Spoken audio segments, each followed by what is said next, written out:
Peace and Yah bless. Yah is a strong one. The strong one is Yah.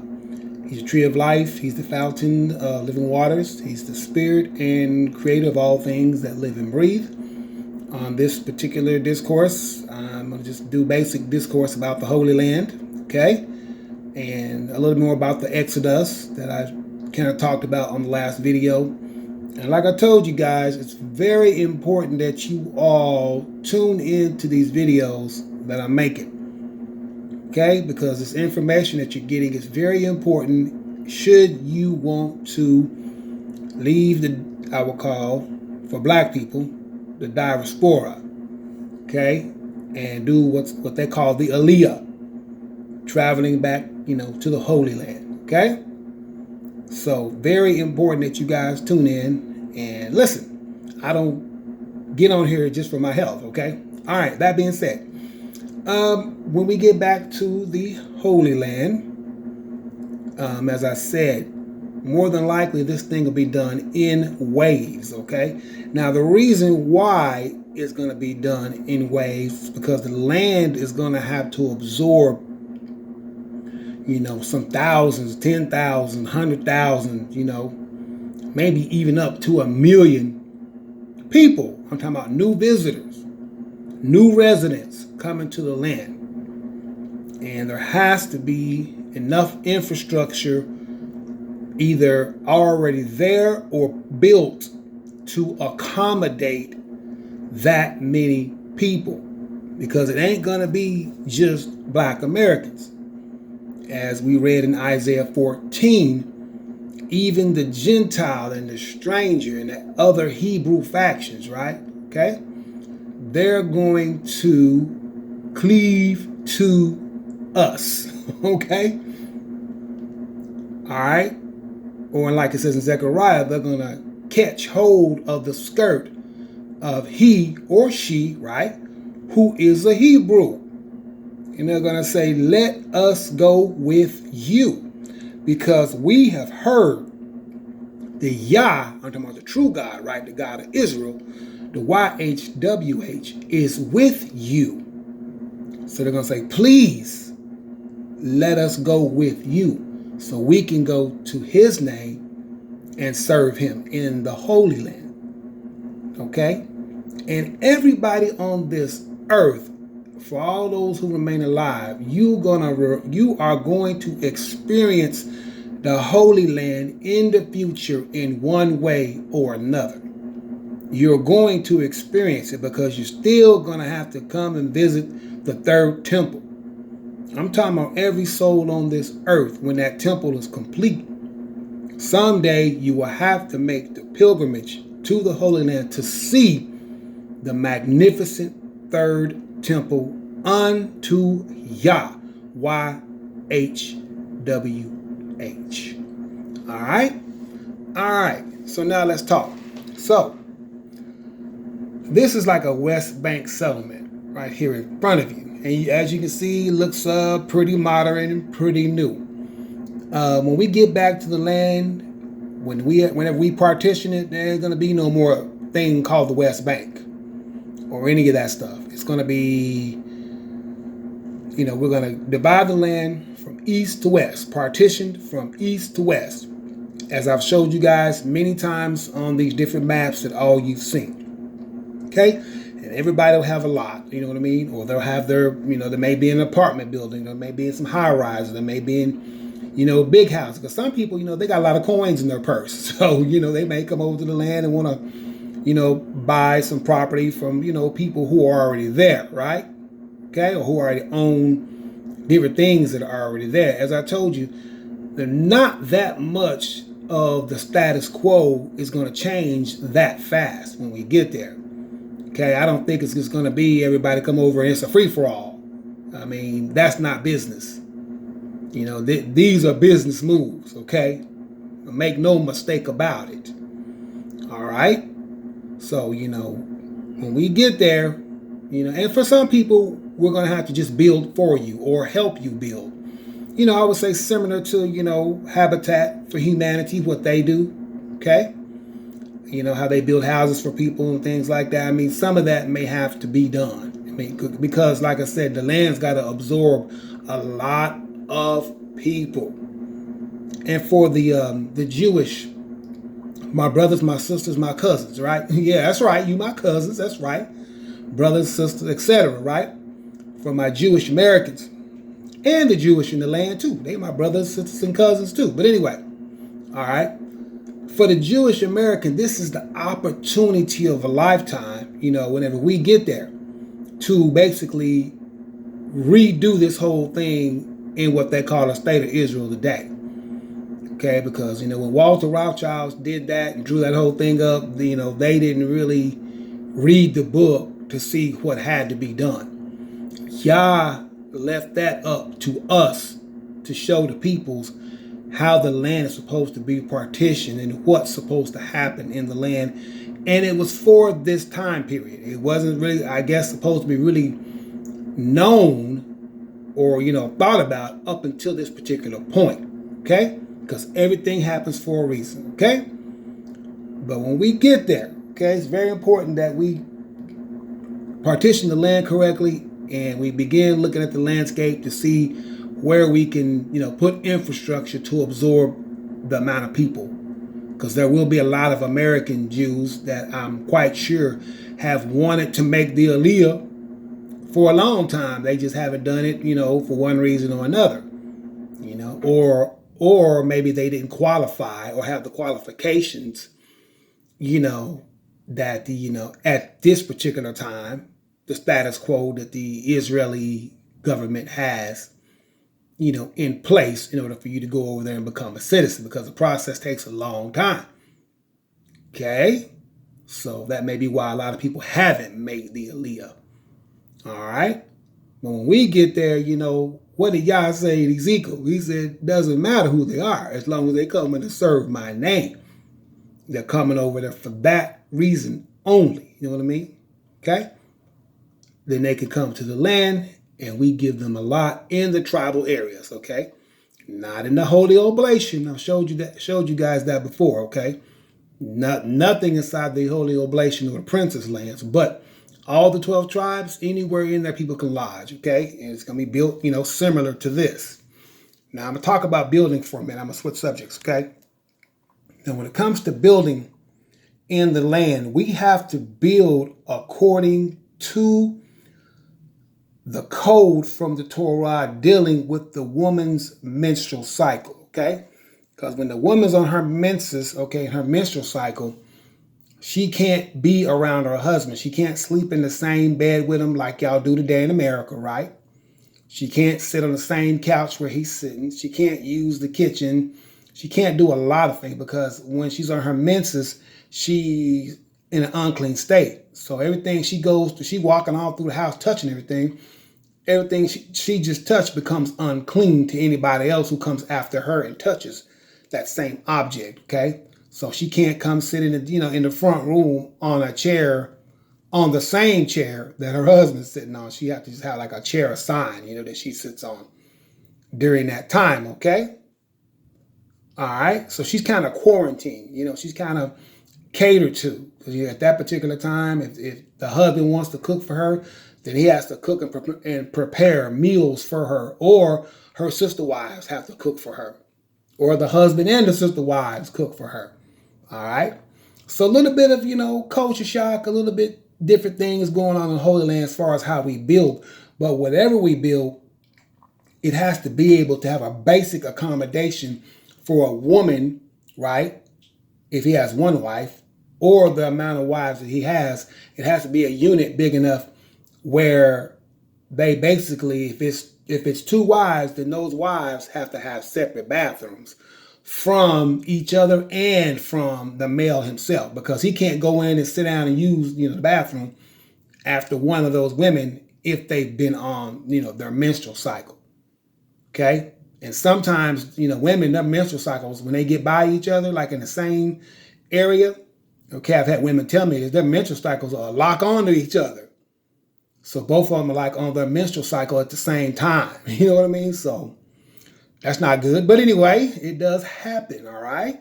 So when we get back to the land, as we build, stuff like this and units like this, okay, it'll have to be done with that in mind, okay?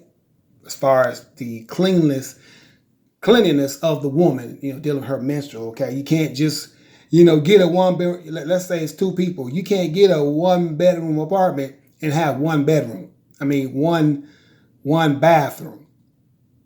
okay? Somewhere in there, she has to be quarantined. So we'll look more at that situation, when the time comes, okay? But that's a big deal and something very, very big that we have to think about, okay, as we make the Aliyah. But it's definitely, I would say, the opportunity of a lifetime, especially for American Jews, you know what I mean? Because like I said, a lot of them, they want to go home, they just haven't been able to do it. Or they look at the qualifications, they don't want to go through that long process of trying to become a citizen. Okay, well, in the future, it's going to be way easier. Okay? We're going to remove a lot of stuff from that, from what they're doing now. Okay? You coming to serve Yah, and we know you're there to serve Yah, well then, hey, acceptance is easy. You know what I mean? So just read Ezekiel chapter 47, right in there towards the last verse, you'll see that for yourself. I may go there before I leave this thing, all right? So very important that we get to understanding that, okay? Like I was saying earlier, and I'm quite sure somebody heard me, the Jews in the land of Israel are not better than the Jews in America. I don't know why the Jews in the land, swear up and down they like better than the Jews in America. Y'all the same people, you know what I mean? I don't see where people get these separations from. You might be in a different country, but you're still the same people. And y'all still our brothers and sisters and our cousins, right? Right, okay. Even though when I say that, a lot of people get mad because they don't want to be connected at all to blacks. You know what I mean? Which is kind of crazy. We the greatest people in the world. I don't know why not. But anyways, so what opportunity that Yah is going to provide for not only the Gentiles, but they are also the American Jews too, who want to have the opportunity to make the Aliyah. As far as a time frame, I can't give you a time frame, but like I presented on the last video, you can tell that we're going to come out in waves, and we have to come out in waves because we'll have to have time to go build infrastructure like this for people, to get there, and inhabit. Can't bring 1 million people to the land, but there's not space for them to stay, okay? We don't want that. All right? So, and if you're running into spacing issues, we'll have to just start building from scratch. Okay? We'll pick up some hammers and we'll lay that foundation with that cement, you know what I mean? We'll go from there. Okay? That's why you got to have a lot of people from a lot of different backgrounds. Okay?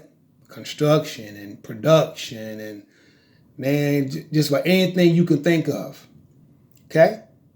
So I'm quite sure many of you are probably thinking, well, why is he, got all this information? Or why is he telling all this thing?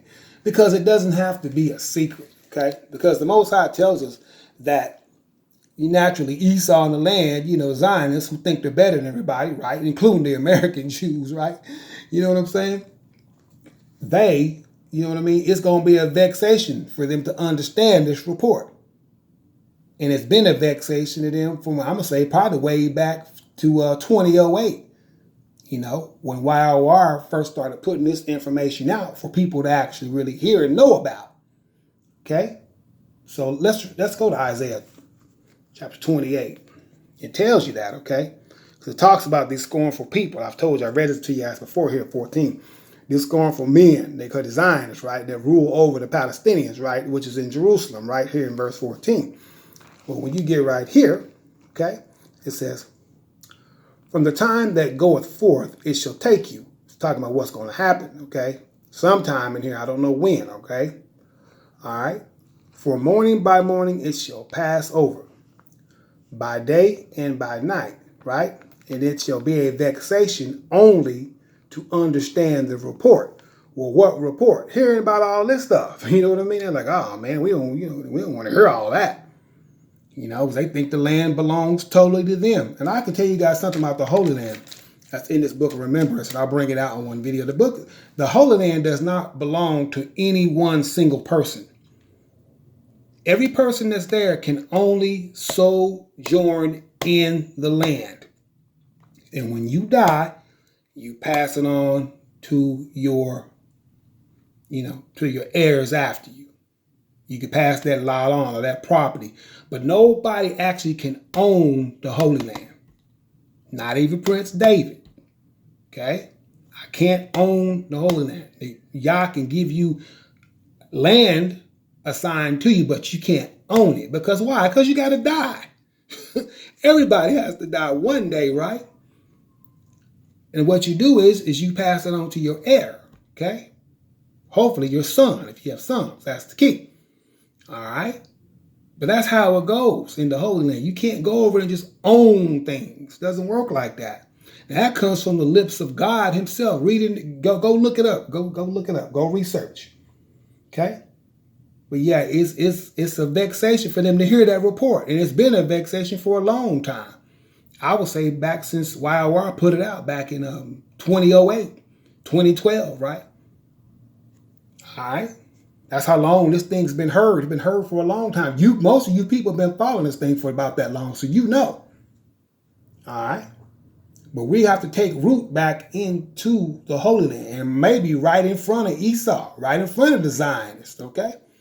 We might be there right side by side with them, okay? Like I said, not coming over in the millions, but maybe, thousands of people, here and there, right?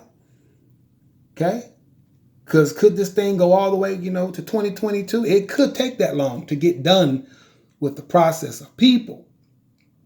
And then you may have people after that, trickling in, here and there. But the bulk of the people, it may take that amount of time to move that amount of people. I'm talking about in different ways. Okay? All right. Now, so here in Isaiah 27, okay, when it talks about how the Most High is eventually going to punish the Leviathan, right? All right. And to what they call that oil platform out there in the Mediterranean Sea, the Leviathan. See, Zionists know who they are. But anyway, no big deal. We're glad they do. Okay? But the key is what? The Most High tells, especially the top elite, he says, or let him take hold of my strength that he may make peace with me. And he shall make peace with me. He's talking to the top of the triangle. Okay? All right? And it don't matter that the Zionists hear all this. It's a vexation for them to hear it. Okay? They look at these videos. They listen. Don't think they don't. Okay? Now, verse number 6. And he shall cause them that come of Jacob to take root.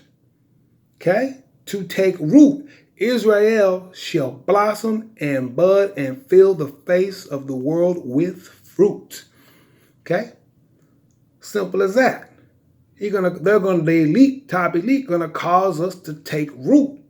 Okay? All right? And those who cleave unto us. All right?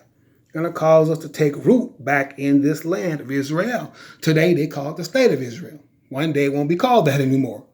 Okay? Be called the United Kingdom of Israel. All right? Or the Holy Kingdom of Israel. Whatever we choose, in the future.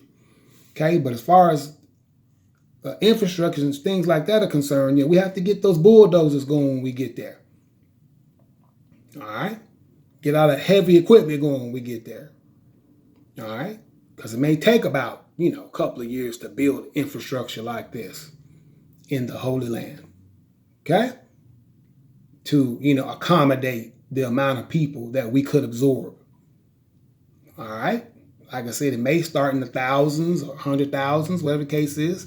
But before it's all said and done, over 4 or 5 years, you could probably have at least probably 1 million new people, who are coming from America and other places to the 4 quarters of the earth in the Holy Land, right? Not including the ones that are already there. Okay? But don't worry, Yah is going to orchestrate this whole thing. It's not something that we're orchestrating. He's going to orchestrate it. He'll put in our minds what needs to happen, okay? Or what should happen and how we're supposed to do it, because it's not going to fail, all right? So it's an excellent opportunity for those who cleave to us, okay?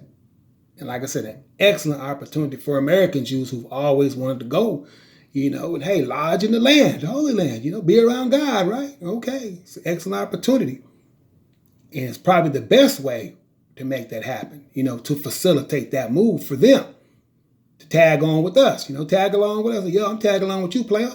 You know what I mean? When I see y'all getting ready to go, hey, like I said, we may have a registry set up or whatever, and then we'll know, okay, who's all interested in going and traveling back and making the Aliyah back to the Holy Land, be they Gentiles or be they of other Hebrew factions, okay?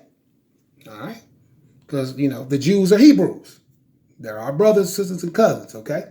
Now, I don't care if you get mad about it, so you can save your dirty looks. I've had people give me dirty looks. I'm like, yo, what are you mad about? Black people are we the greatest people in the world to be connected to and to be around because we are the most accepting of all the nations. A lot of these nations, they don't like, black people in their lands. Just travel around the world, you'll know that.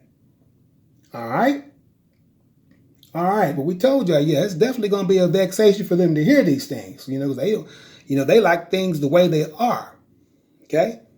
For whatever reason, going back and forth fighting with the Palestinians, killing them up every day, I guess. I guess that's what they like over in the land, okay? That's why the Most High calls them, I think it's Malachi and Micah, the borders of wickedness. Because they don't mind doing that, all them guns and all that stuff, man. If you're the people of God, man, you don't need all that weaponry, man. F-35s, F-16s, and missile batteries. Why would the people of God need that? David didn't need it. Okay? All right, then. You don't need that kind of weaponry. I can understand some small things, but all that kind of weapon, you got to let God protect you. Okay? You got to let God protect you. You can't leave it up to missile batteries and all that. All that stuff can malfunction if the Most High wants to malfunction. Okay? Or planes or anything else. But as I said, the process, it could go well into 2022. Since people were looking at that date, that May the 15th or May the 16th, it may go well into that year or maybe even 4 or 5 years it may take to evacuate the amount of people based on interest. But we got to get some kind of registry going to see what the interest level is. And then we'll know what type of timeline that we have, once, Yah gets this thing going through the elite. Okay? All right? All right. So if you should have questions, then always feel free to ask questions. Okay? Long as it's not nothing negative, I'm not even going to respond to it. Okay? Simple as that. All right?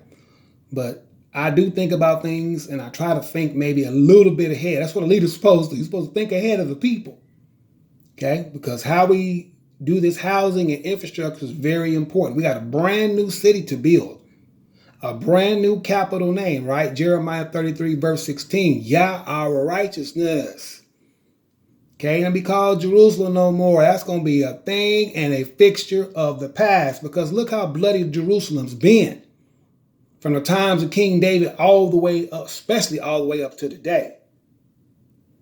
Okay? One thing that Wara taught me, he was like, hey, however a thing is established is how it remains. Now, what does that mean? There'll never be no peace in Jerusalem as long as it remains the way it is today. With these two factions going back and forth, fighting back and forth every day or every other day or whenever, or them going over there and arresting them for no reason without charges and all that kind of stuff that you guys see, in the Israeli papers, okay, or news media. All right? However a thing is established is how it remains. So if it's established wrong, then it's going to remain wrong. Okay? If it's established bloody, then it's always going to be bloody. And hasn't it been that? Ever since, the Catholics, okay, and the what's that?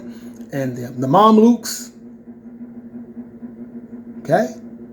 All the way up to today, through the Balfour Declaration, through the Sykes-Picot Agreement, all the way up to today, since the establishment of what they call the State of Israel, all the way up to today, on May 14th, right? 1948, right? Hasn't it been just that? bunch of fighting and strife. Okay? That's not what we're coming there to establish. And we have to establish the Holy Land according to this book. Okay? And you can't be selfish with it like it all belongs to just one faction of people. It doesn't work like that, man. That's the problem with Zionism, because they want the Holy Land to belong to just them. They want to so-called hog the land to themselves, and they don't really worship Yah anyway. Okay? And they in the Holy Land breaking the Sabbath. Okay? Ever since this coronavirus, it's the most they ever set still over there. Okay? Wow. So anyway, as I said before, what an opportunity for the Gentiles, for the American Jews, and our people, okay, the Hebrew Israelites, to make the Aliyah and go back home when it is established through the elite, as Isaiah 27 just told you. Okay? They're going to cause the elite are going to cause us to take root back in the land of Israel and those strangers with us. So a registry is going to be very important for the elite. If you hear my voice, that's the one thing we have to get going. Okay? And once we see the interest level, then we can decide a timeline, and then we can work from there. See, you guys keep talking about working together. Well, you can't do it without the seed of David. Okay? Because I govern this whole entire thing. I get orders from God, Yah, the Holy One of Israel, and I do what he says do. Okay? All right. So that's that. All right. So if you have any further questions, or if I think of anything, I'll make a video for you guys to give you that information so you guys can be up to date with the latest happenings. And it's going to be happening, man, in the Holy Land when we get there, man. It's going to be some happenings. Okay? It's going to be fun, man. It's going to be fun to have us there. You know what I mean? And even like with Donald Trump, hey, one day I might hand him a dashiki, you know what I mean? Put one on him and put one on Barron, you know what I'm saying? Sit around, talk, you know what I mean? You never know. You never know. And I think he may have a lot to do with this process. You know, he may not want to do it, but, you know, God's going to put it in his spirit to do it, the same as he did Pharaoh, you know what I mean? He's going to put it in his spirit to do it. So, you know, if you don't get reelected, well, hey, if they go with Joe Biden, then they do. I'll have some Hebrew clothes waiting on him for him and Barron, all right, and his wife. All right, because believe it or not, I think he actually really does want to do the will of God. I don't care what y'all say. Say what y'all want. Okay, and that's all I got to say about that. So I look forward to seeing you guys in the Holy Land. It's going to be a very different life. Okay, it's going to be a lot to learn. Everybody got to learn the Paleo Hebrew. Okay, got to go back to that language. It's going to be a little bit learning curve, but it's going to be regular life. You know, you're still going to see things happening, and people still you have different jobs. It may be different work for a lot of us, but you know what I mean? You'll have definitely more time to relax than what you're doing now. I'm quite sure some of y'all probably loving this coronavirus, getting to sit at home every day. You know what I mean? A lot of y'all, you know, y'all been, you know, working, you know, some of y'all 7 days a week, like I used to. Okay? All right. Some of the West Bank settlements right here. Okay? All right. But you'll see infrastructure like that being built all throughout the land, all throughout the 12 territories for the 12 tribes when we get there. Like I said, it doesn't matter if the Zionists hear this. I mean, it's going to be a vexation for them to hear the report. You know what I mean? It's a vexation to them. So, you know, in other words, they're vexed by it. They don't like it. They don't want to hear it. You know what I mean? So they don't have to, because they don't actually have to listen to these videos. You know what I mean? That's on them if they won't listen to it. Okay? They ain't got to listen to it. No one's asking. No one's begging them to. But if they're hearing about what's being said, well, then they can come check it out and see what's being said. And I would basically say it in front of them if I was right in front of them. So, you know, no big deal, nothing to hide. All right? Like I said, it'll look just like that.